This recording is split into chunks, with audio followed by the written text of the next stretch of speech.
આજ રોજ આપણે બધા અહીંયા એટલે બધા મળ્યા છે. તમને ખ્યાલ હશે કે આપણે શું કામ મળ્યા છે? તમને ખ્યાલ છે શું કામ આપણે બધા ભેગા થયા છે? કારણ કે આપણે એટલે ભેગા થયા છે કે આ જગ્યા છે, આ જગ્યામાં 1993માં આ જગ્યા કોળી સમાજને ટ્રસ્ટે આપેલી હતી અને એ ઠરાવની કોપી પણ આપણી પાસે છે. અને એ જગ્યા આપણે 1993માં આપેલી હતી અને એ ઠરાવ કરેલો હતો અને અંદાજિત 35 વર્ષથી આ જગ્યામાં લોકો ધાર્મિક સેવા કરે છે. જેમ કે અહીંના યુવાનો જે બીમાર ગાયો હોય એ બીમાર ગાયોની સેવા કરે છે. ક્યાંયથી બીમાર ગાયો કોઈ મૂકી જાય તો એની સેવા કરતા હોય છે. હા, રામદેવપીર મહારાજનું મંદિર છે, દાદાનું મંદિર છે, એટલે ગાયોને માનતા હોય, દાદાને માનતા હોય ને આપણે કોળી સમાજની જગ્યા છે અને કોળી સમાજ તો હંમેશા તમામ સમાજ સાથે રહે છે અને તમામ સમાજ સાથે મળીને રહે છે. ત્યારે હું ખૂબ ખૂબ આભાર માનીશ મુસાભાઈનો કે જે નગરપાલિકાના કોર્પોરેટર છે એ મુસ્લિમ સમાજમાંથી છે અને મારા ખાસ મિત્ર છે એ પણ અહીંયા આવ્યા છે.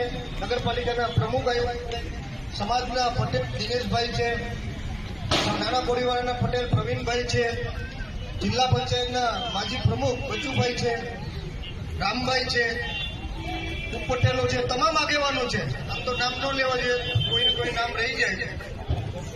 અને જ્યારે આ જગ્યા આપણે ટ્રસ્ટે આપેલી છે અને 35 વર્ષથી ગૌ બીમાર ગાયોની સેવા થાય છે, મંદિરની આરતી થતી હોય, પૂજા થતી હોય અને સમાજની જગ્યા છે એ લોકો સાચવતા હોય અહીંના આગેવાનો.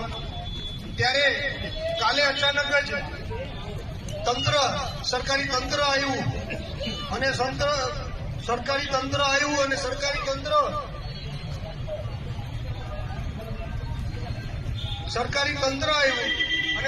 તંત્રએ એવું કીધું જે યુવાનો હતા એને કે ભાઈ અહીંયાથી જે ગાયો છે એ 2, 5 કે 7 કે 8 દિવસ માટે અમે લઈ જઈએ છીએ અને અહીંયા ચિંતન શિબિર થવાની છે એટલે લઈ જાય છે. યુવાનોએ કીધું કે ક્યાં લઈ જાવ છો?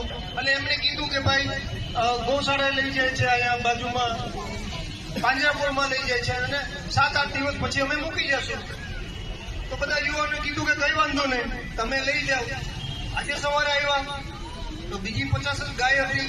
હવે આજે સવારે એવું કહી ગયા કે ભાઈ આપ ગાયોને પણ બીજીને ભરી જાઓ, ગૌશાળા પણ તોડી નાખવાની છે, રામદેવપીર મહારાજનું મંદિર પણ તોડી નાખવાનું છે, તમામ વસ્તુ તોડી નાખવાની છે અને અહીંયા બુલડોઝર ફેરવવાનું છે.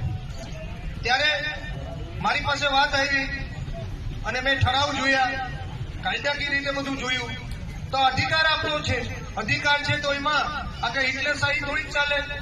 અમે કીધું કે કઈ પણ વસ્તુ હોય તો પ્રથમ જ્યોતિર્લિંગ આવ્યું છે, સોમનાથ દાદાનું મંદિર આવ્યું છે, સોમનાથના તમામ લોકો ઈચ્છે છે કે સોમનાથ દાદાના મંદિરનો વિકાસ થાય અને વિકાસ થાય તો તમામને રોજગારી મળે એ તમામ સમાજના લોકો ઈચ્છે છે. છતાં પણ જ્યાં તંત્ર છે એ દાદાના નામ ઉપર પોતાની ખોટી જમીન દાદાના નામ ઉપર લોકોને ડરાવી અને બુલડોઝરો ફેરવે છે. એ બુલડોઝર ફેરવવા માટે થઈ અને કાયદો પણ નેવા મૂકી દે, સુપ્રીમ કોર્ટ હાઈકોર્ટનો કાયદો પણ નેવા મૂકી દે અને બાબા સાહેબનું બંધારણ છે બંધારણને પણ નેવા મૂકીને ચાલે છે. ત્યારે આ રીતે ન ચલાવી શકાય. કોઈને તો લડાઈ માટે ઉભું રહેવું પડશે. અને ત્યારે મારી પાસે આગેવાનો બધા આવ્યા અને મેં કીધું વાંચ્યું તો મેં કીધું આ તો સાચી વાત છે, આ તો આપણો અધિકાર છે અને અધિકાર માટે થઈ અને લડવું જોઈએ અને અધિકાર માટે થઈ અને બાકી એવું હોય તો ટ્રસ્ટને આપણી સાથે વાત કરવી જોઈએ. અને ટ્રસ્ટના લોકો આપણી સાથે વાત કરવા આવ્યા, ચર્ચા કરી, એને કીધું બરાબર, અમે ચર્ચા કરી પાછો જવાબ. અને ચર્ચાની વાત પતતી હોય તો અમારે કોઈ આંદોલન કરવાની જરૂર નથી કે અમારે કોઈ લડાઈ કરવાની જરૂર નથી. અને જો વાતથી ન પતતી હોય તો સીધે કહીશ કે ગાંધી ચિંધ્યા માગે આંદોલન કરવું પડશે. આપણે ચોક્કસ અને આપને વિનંતી છે, કોઈને પણ કોઈ ઉપર હાથ ઉપાડો નથી કરવાનો, કોઈ પથ્થર મારો નથી કરવાનો, કોઈ ગાળ નથી આપવાની, કોઈ એક ઝાપટ મારે તો ખાઈ લેવાની છે. કારણ કે એવું કરીને કરશે, કોઈ લાકડી મારે તો આપણે લાકડી પણ રહ્યા છે કે આપણે ગૌશાળા માટે, મંદિર માટે, સમાજની જગ્યા માટે અને એક પણ ચોક્કસ રીતે કે આજે તો બીજા સમાજના લોકો પણ ઘણા બધા મેં જોયું એ આપણે સમર્થન માટે આવ્યા છે. આપણી પણ ભવિષ્યમાં ફરજ પડે કે એક લોકોને તકલીફ પડે ત્યારે આપણે પણ આપણા લોકોને પણ એને સમર્થન આપવું જોઈએ. આ ચોક્કસ રીતે સમજવું પડશે, કારણ કે આપણે સોમનાથ સભામાં બધા ભાઈચારાથી રહ્યા છે અને હંમેશા માટે રહે છે, એકબીજાને તહેવારોમાં એકબીજાને ત્યાં જાય છે. ત્યારે આપને વિનંતી છે, ફરી કહું છું, ગાંધી ચિંધ્યા માગે જો આપણી સાથે શાંતિથી બેસશે નહીં અને શાંતિથી ચર્ચા કરીને નિવારણ નહીં આવે તો આપણે ગાંધી ચિંધ્યા માગે લડત કરવી પડશે. અને તમામ લોકોને કોઈને પણ ગેર શબ્દ બોલવાનો નથી, પથ્થરમારો નથી કરવાનો કે કોઈ પણ વસ્તુ, કોઈ લાકડી મારે તો લાકડી ખાઈ લેવાની છે, સહન કરવાની શક્તિ રાખવાની છે. અને એ બુલડોઝર લઈને આવે, બુલડોઝરની આડાએ આપણે સૌને સુઈ જવાનું છે અને મોબાઈલો આપણા ચાલુ રાખવાના છે. એટલે મોબાઈલ ચાલુ રાખવાના છે કે આપણી ઉપર ખોટું ન થાય. અને એ મોબાઈલ જ એક વસ્તુ છે કે જે આપણી પાસે પુરાવા રહેશે, એ ભવિષ્યમાં કોર્ટમાં કે ક્યાંય જવું હશે તો પુરાવા રહેશે. અને એ સિવાય પણ જબરદસ્તી કરવામાં આવશે તો ક્યારેય આ સહન કરવામાં નહીં આવે. હું હંમેશા તમારી સાથે રહીશ અને બુલડોઝર આવે તો આપણો વિમલ હંમેશા કહેતો કે પહેલી સાથે વિમલ લે છે, આપણો વોટ બનીને નહીં, કારણ કે અડધી રાતે પણ આવે. પણ આપને વિનંતી છે, કદાચ ને હું કઈ બહાર હોય પણ અડધી રાતે આવે, તમારે આવીને સુઈ જવાનું છે અને મને ફોન કરજો, 15 કે 20 મિનિટમાં પહોંચી જઈશ. અને લડાઈ કરવી પડશે, પણ અત્યારે વાતચીત ચાલે છે અને વાતચીતથી મારી વિનંતી, જો બધું હોય અધિકાર માટેની, હક માટેની વાત છે, કાયદા મુજબ વાત છે અને ઠરાવ થયેલો છે એટલે અધિકાર ક્યારેય કોઈ લઈ શકે. અને જો કરે તો આજથી તો કાલે કોકને ઉભું પડશે. ત્યારે આટલો મોટો સમાજ હોય અને એની પાસે અધિકાર લઈ જાય તો નાના નાના સમાજને પણ કાલથી હેરાન થશે. એટલે તમામ સમાજના લોકોને વિનંતી છે કે બધા સાથે મળી અને એકબીજાના હક માટે લડાય. જ્યારે તમારે જરૂર પડશે ત્યારે આ બધા આવશે.